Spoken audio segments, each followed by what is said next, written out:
சிந்து கவி பிறந்தது, சிந்தனைகள் பறந்தது, சந்தனத்து உடல் அணைத்து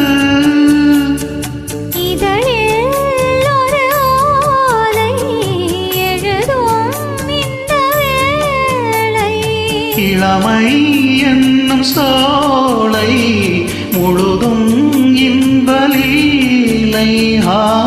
நீராடுது மாந்துளிர் தேகம், போராடுது காதலின் வேகம், என்றென்றும் ஆனந்த யோகம். அந்தி வரும்